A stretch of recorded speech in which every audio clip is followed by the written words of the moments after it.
Hola, ¿cómo están? Mi nombre es John Schuller, soy ingeniero naval, egresado de la Universidad Nacional de Ingeniería y trabajo poco más de 11 años en Construcciones Mayolo como ingeniero de proyectos, viendo proyectos de modernización y de construcción naval. Hoy vamos a hablar sobre las barreras legales contra la competitividad y la modernización de la construcción naval. Como parte del contenido de esta presentación, vamos a ver en qué consiste una modernización naval.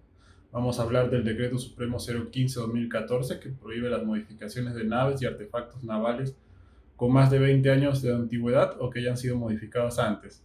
Vamos a hablar también del Decreto Supremo 018-2020 Produce, que permite la importación de embarcaciones usadas. Vamos a hablar también de la Resolución 0474 del 98, que habla sobre la altura metacéntrica transversal mayor a 900 milímetros, un caso de reflexión y unas propuestas. Bueno, ¿qué entendemos por modernización naval? Primero, ¿qué es un cambio en la seguridad? ¿Y cómo se consigue un cambio en la seguridad? Lo primero, modificando estructuralmente la embarcación para cumplir con los criterios de estabilidad y francobordo requeridos por las autoridades, ¿no? Generalmente se instala un módulo central, en ocasiones se amplía la manga y también se instala un castillo en caso de que la embarcación original no tenga castillo de proa. Una modernización naval también implica tener mayor eficiencia. Por ello que se traslada la sala de máquinas a popa para tener menos pérdidas en el sistema propulsivo y se instala un bulbo de proa para aumentar la eficiencia hidrodinámica y un bulbo de popa para mejorar la eficiencia del propulsor. Una modernización también implica renovación de estructuras. Por ejemplo, la fotografía que ustedes ven ahí es de una embarcación que ha cambiado más del 90% del acero original en una modernización. ¿Por qué? Porque el armador, el dueño del barco, está comprometido con la seguridad y con la inversión que está haciendo y no quiere poner en riesgo su inversión, ¿no? Manteniendo planchas en mal estado. Entonces aprovecha la inversión de la modernización para renovar todo lo que se encuentre en mal estado, ¿no? Renovación de los equipos de pesca por equipos más modernos y eficientes. Por ejemplo, en esta fotografía ven un equipo triplex, de la marca triplex, ¿no? Es un alador de red que es mucho más eficiente a los equipos convencionales, ¿no? A los aladores de red convencionales. Y más aún que los Power Block, ¿no? Que se instalan en las plumas. Renovación también y mejora de los sistemas. El concepto de bodegas limpias en embarcaciones con RCW, por ejemplo, donde ya no la parte de succión, las tuberías de succión se pasan por el interior del forro, por ejemplo.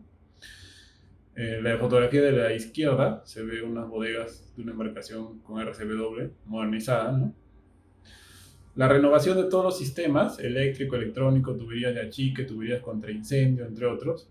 Al trasladar la sala de máquinas de proa a popa, es necesario renovar todos los sistemas, ¿no? Se podrían aprovechar, digamos, algunos materiales del sistema o equipo del sistema actual, pero en general las instalaciones suelen ser nuevas, ¿no? Los equipos sí se renuevan, se recuperan, ¿no?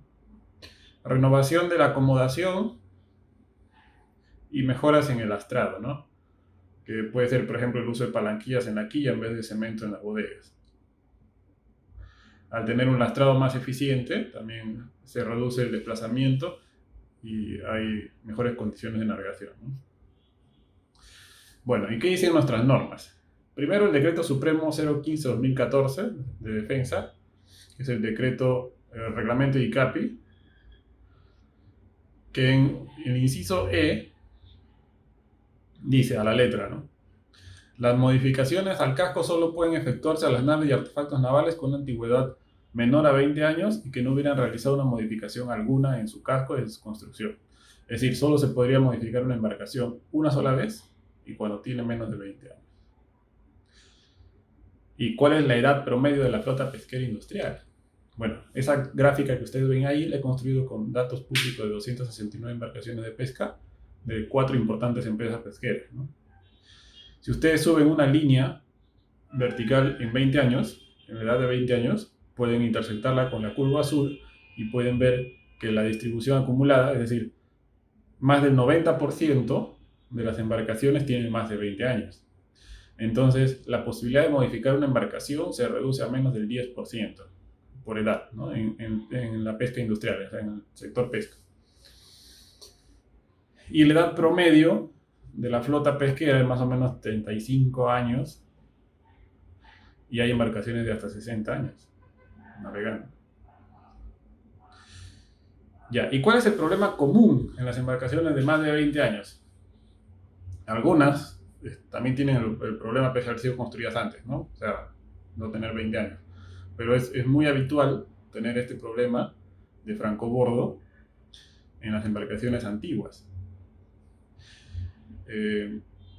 No estoy seguro la razón, ¿no? Puede ser que en su momento, hace 50 años, 40 años, no existía el reglamento que les encaminara a tener un proyecto bien diseñado, o tal vez con el tiempo se han aumentado el peso de las redes, el peso de los equipos, ¿no?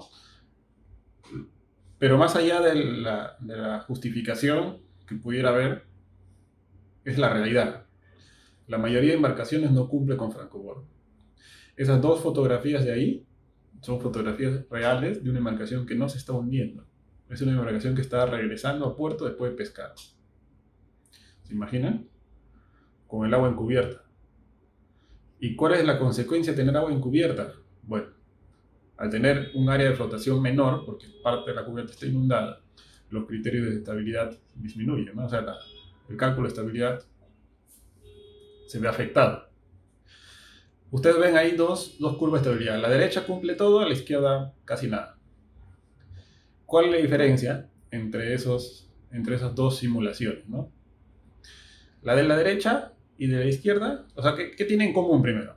Son el mismo casco. Tienen la misma posición vertical del centro de gravedad.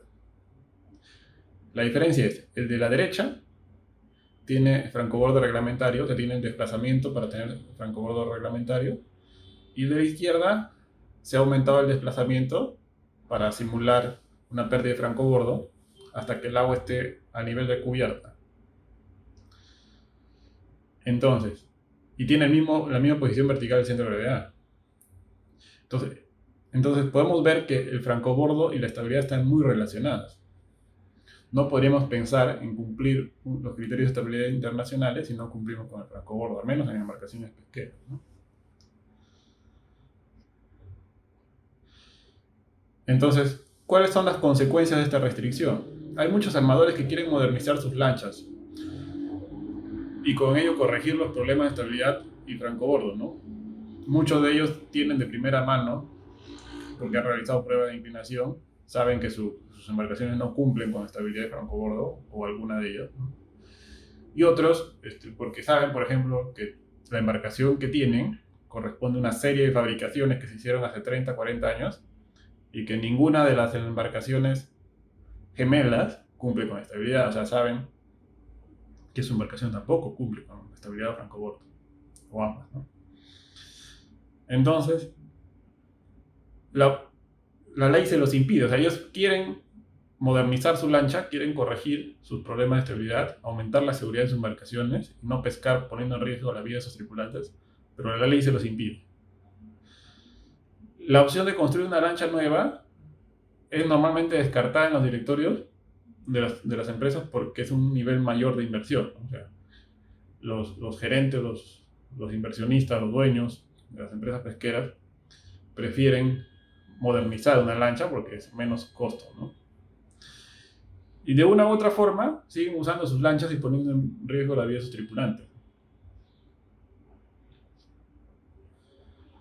Como segunda norma, vamos a hablar del Decreto Supremo 018-2020, que derogan la tercera disposición final de la Ley de Pesca. ¿Y qué decía la tercera disposición final de la Ley de Pesca? Dice, el Ministerio de Pesquería, bueno, en este caso produce, no otorgará autorización de incremento de flota a favor de los armadores de embarcaciones usadas adquiridas en el exterior, cuando éstas se dediquen a la extracción de recursos hidrobiológicos de plenamente explotados o cuando se encuentren limitados a acceso a un recurso, ¿ya? Entonces, al derogar esto, ¿qué están permitiendo? Comprar embarcaciones en el exterior, usadas, no nuevas, usadas, porque nuevas siempre se ha podido. ¿Y cuáles son las implicancias de esta norma? Primero, que los empresarios pesqueros podrán traer embarcaciones de pesca usadas desde el extranjero para incrementar su flota, porque es lo que han derogado, ¿no? Los empresarios pesqueros siguen impedidos de construir embarcaciones de pesca en Perú para incrementar su flota.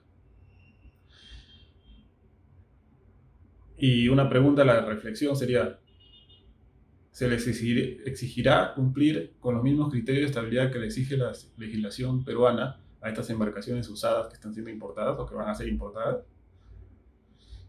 Porque de primera mano les puedo decir que estoy convencido de que ninguna embarcación del extranjero, construida para el extranjero, cumple con el criterio de estabilidad requerido por DICAPI de 900 milímetros como resultado de la prueba de inclinación.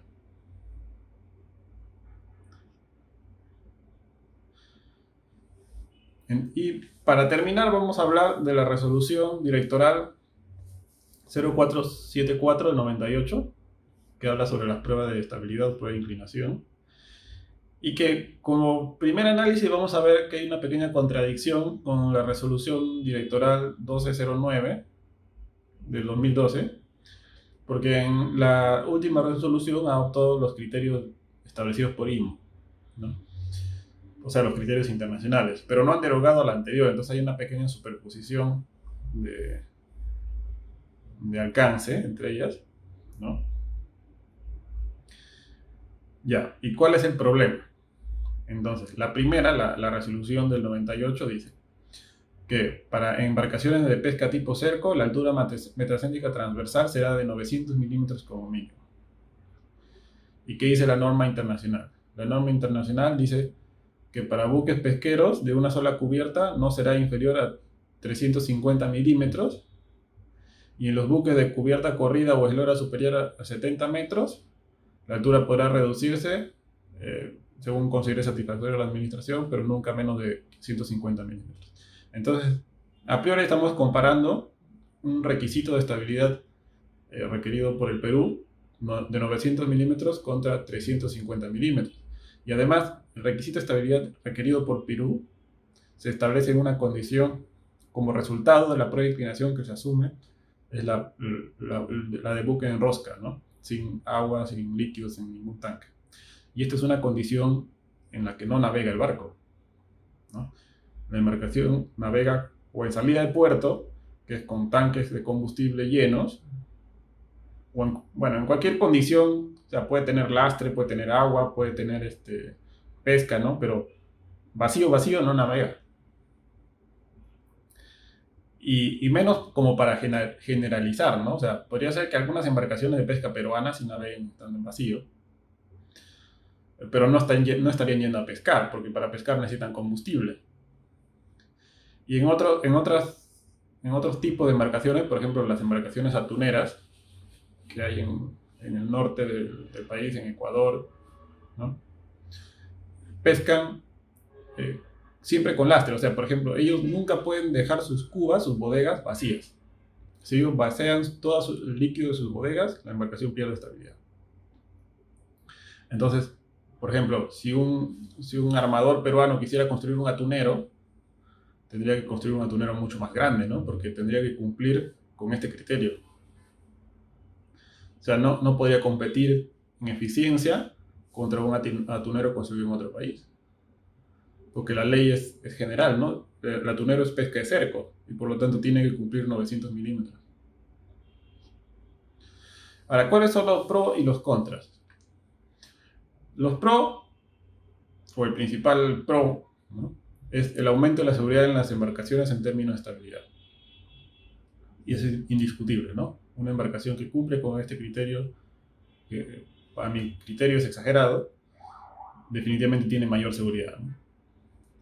Y contras es que la embarcación es ineficiente, requiere mayor manga y mayor cantidad de lastre fijo, aumenta el consumo de combustible, y como referencia el criterio es 2.57 veces más exigente que el criterio internacional. Ahora, aquí va mi opinión. Para mí, ¿cuál es la causa que justificó aumentar el criterio 0.9? Para mí la causa no es la abundancia de pesca. Para mí la causa no es el equipamiento de pesca instalado en Perú. Para mí la causa es el francobordo. Porque he tenido la oportunidad de participar en varias pruebas de inclinación de barcos de antaño y no cumplen con los criterios de estabilidad, ¿no? Y por eso se han modernizado, se han modificado. Para mí esa es la razón de fondo que implicó que hayan tantos siniestros en aquella época para que justifique este cambio, ¿no? Ahora, pero algunos podrían decir que tiene que ver el francobordo con la estabilidad. Lo vimos al inicio, ¿no? El francobordo tiene una consecuencia en la estabilidad, ¿no? Entonces, por ejemplo, si la misma embarcación con la curva a la derecha pescara y la misma embarcación con la curva a la izquierda también estaría pescando, o sea, en dos condiciones con y sin francobordo, ustedes podrían ver que la embarcación de la derecha tiene estabilidad hasta más de 80 grados. O sea, la curva GZ se encuentra encima del cero, hasta más de 80 grados. Y con toda tranquilidad, la maniobra de pesca puede inclinar la embarcación hasta 20 grados y va a conservar su estabilidad. Pero ¿qué pasa con la embarcación que no tiene francobordo? Probablemente incline 5 grados, esté llegando a la cresta de la curva y pierda estabilidad. Entonces la embarcación se va a voltear. Ahora, y 5 grados es un ángulo ya pronunciado, ¿no? O sea, es difícil poder caminar en la cubierta con ese ángulo, que es justo el barquito que se muestra abajo a la derecha. Entonces es poco probable que una maniobra de pesca implique tanta inclinación, ¿no? Ahora, yendo al título de esta diapositiva, la abundancia de la anchoveta será y el tamaño de la bolsa justificará el empleo de 900 milímetros. Como yo les comenté, no. Para mi criterio, no. ¿Por qué? Porque la pesca, los peces, tienen la misma densidad que el agua de mar, por eso que flotan y pueden navegar, ¿no? Entonces, retener a los peces en una red no aumenta el peso del contenido de la red, simplemente está ahí flotando en el agua. Definitivamente, si con el alador o el macaco secan la red, o sea, hacen fuerza para secar la red, y esa fuerza trata de levantar un poco la bolsa de pesca, ¿no? Va a inclinarse un poco la embarcación, ¿no? Eso es normal. Pero bastaría retroceder el alador o el macaco para regresar al equilibrio, ¿no? O sea, a mantener la pesca flotando.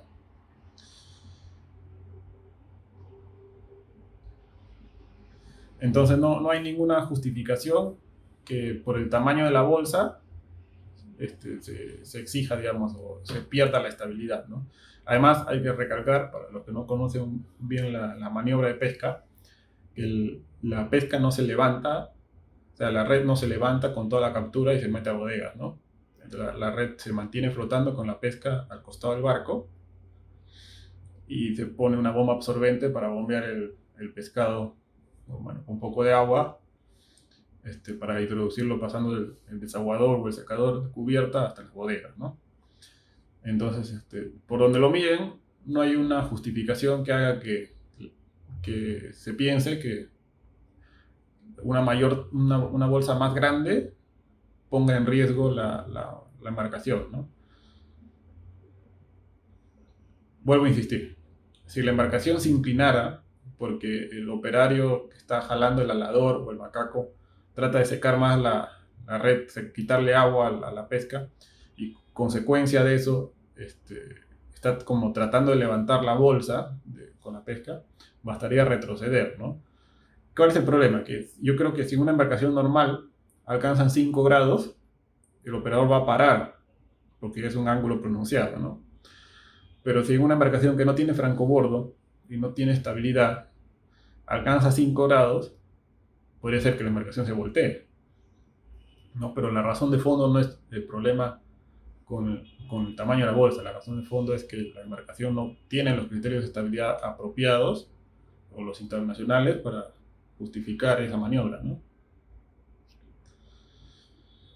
De un caso para la reflexión, que es un poco lo que les comentaba hace un rato, digamos que un empresario pesquero quiere comprar o construir un atunero.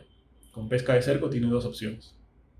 Una es comprar un atunero de segunda en Ecuador, que tiene GM en rosca negativo, siempre tiene que ir lastrado con agua en bodegas, GM en condición de operación, cumple todos los criterios IMO, y que con el reglamento de produce lo podría comprar, no se podría importarlo. Y la otra opción es construir un atunero en Perú, cumpliendo con el criterio GM mayor a 0.9 en buque en rosca, sin agua en bodegas, por supuesto, lo que implicaría tener más manga, más lastre y probablemente ambos, ¿no? O sea, más manga y además más lastre. Y esto llevaría a tener un barco más caro, porque es más grande, y consume más combustible, porque es más pesado y tiene más manga. Teniendo en cuenta que lo que le interesa al armador como empresario es rentabilizar su dinero, ¿qué opción creen que tomaría? Yo me inclino a pensar que tomaría, sin dudarlo, la opción 1, de comprar un barco seguro. Ya. Y para finalizar, ¿cuáles son las propuestas para eliminar estas barreras legales de la competitividad? Primero, modificar el Decreto Supremo 015-2014 y permitir las modificaciones estructurales de las naves y artefactos navales con más de 20 años de antigüedad, o incluso que ya hayan sido modificadas antes, previo estudio de ingeniería satisfactorio, ¿no? Porque la justificación para modificarlas puede ser muchas. O sea, puede ser por estabilidad, puede ser porque quiere aumentar la capacidad de bodegas, ¿no? Puede ser porque quiere equipar la embarcación con un sistema de frío, ¿no? Pero yo creo que la puerta a la modificación siempre tiene que estar abierta. Obvio, con un estudio de ingeniería satisfactorio, ¿no? O sea, que verifique que la nueva modificación va a cumplir con los criterios de estabilidad, que va a ser segura, ¿no? Y que no va a tener ningún problema, ¿no?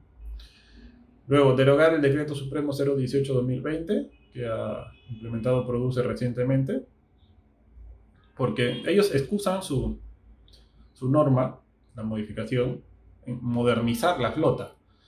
Pero yo me pongo a pensar, ¿y cómo van a modernizar comprando barcos usados? Es como si quisieran modernizar el parque automotor y digan, pueden comprar automóviles usados. No tiene sentido, ¿no? Si quisieran modernizar el parque automotor, lo que dirían es, no compren automóviles usados, compren nuevos. Entonces yo creo que por donde se vea este reglamento, ni siquiera está alineado a su objetivo, ¿no? Para modernizar sería o permitir las modernizaciones que están en el numeral anterior, o simplemente que compren una embarcación nueva en el extranjero, ¿no? Que podría tener una tecnología diferente y que sirva para propósitos de modernizar la flota. Luego, utilizar los criterios internacionales para todas las construcciones nuevas y todas las modernizaciones de pesca industrial, que es en referencia al criterio 09, ¿no? Pero esta tendría que ir de la mano con aumentar la fiscalización en términos de estabilidad de francobordo, con pruebas de inclinación y estudios de estabilidad, tal vez con cierta frecuencia, ¿no? Podría ser que cada 10 años se haga una prueba de inclinación en una embarcación de pesca, ¿no? Para la vida útil y la rentabilidad que genera una embarcación, hacer una prueba de inclinación cada 10 años es marginal, ¿no? No va a convertir a los empresarios pesqueros en pobres, ¿no? Pero podría dar luces de tener problemas de estabilidad, o podría dar incluso mostrar que ha habido cambios en la embarcación por algún motivo y que amerita hacer o una modernización o restaurar las condiciones iniciales, ¿no? Por ejemplo, podrían haber cambiado de winche, un winche de 10 toneladas y haber comprado un winche de 20 toneladas. Y entonces, producto de esta prueba de inclinación, pues, podría salir la conclusión, tal vez no de modernizar, pero tal vez de restaurar el winche con el peso original, ¿no? Bueno, gracias por su atención. Espero les haya gustado. Esta es una presentación distinta, diferente, con una perspectiva, espero pueda ayudar a cambiar las normas y estas barreras que no ayudan a nuestra industria, ¿no?